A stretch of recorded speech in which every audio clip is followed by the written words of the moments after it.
তোমরা তো জানো না কখন তোমরা মরবা। শোনো, তুমি অপরাধ করিও যদি তোমার মনে হয় আল্লাহ তোমাকে দেখে না, তখন করিও। তুমি অপরাধ করিও যদি তোমার মনে হয় আল্লাহ তোমাকে জিজ্ঞেস করবে না, তুমি নিশ্চিত বেঁচে যাবা।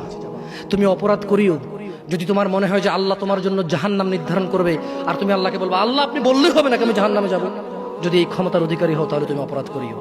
তোমাকে বলি, মহিলা, মা, বোন, চাচা, চাচি, নামাজ ছাড়া মানুষ মুসলমান থাকে না।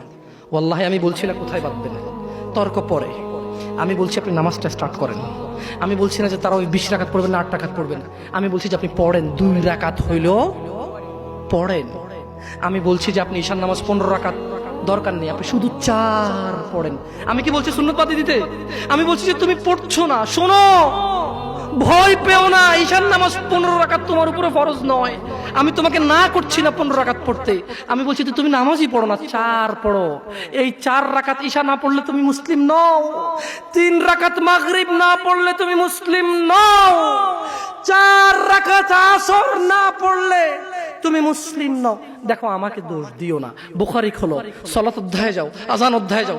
আল্লাহর নবী বলেছে তারা ওরা কাফির, ওরা মুশরিক, ওদের আর আমি মুহাম্মদুর রাসূলুল্লাহ সাল্লাল্লাহু আলাইহি ওয়াসাল্লামের উম্মতের মধ্যে পার্থক্য হচ্ছে নামাজ। সুবহানাল্লাহ। ও সাহাবা, ও উম্মত, তুমি চিনবা মুহাম্মদের উম্মতকে সাল্লাল্লাহু আলাইহি ওয়াসাল্লাম। ও আমার উম্মত, তুমি কি আমার উম্মতকে চিনতে চাও? শোনো, তারা যারা আমার উম্মত না, আর এরা যারা আমার উম্মত। ওটা আমার উম্মত যেটা নামাজ পড়ে, আমার উম্মত। তুমি আল্লাহর নবীর উম্মত ছাড়া কিভাবে মুসলমান হবা?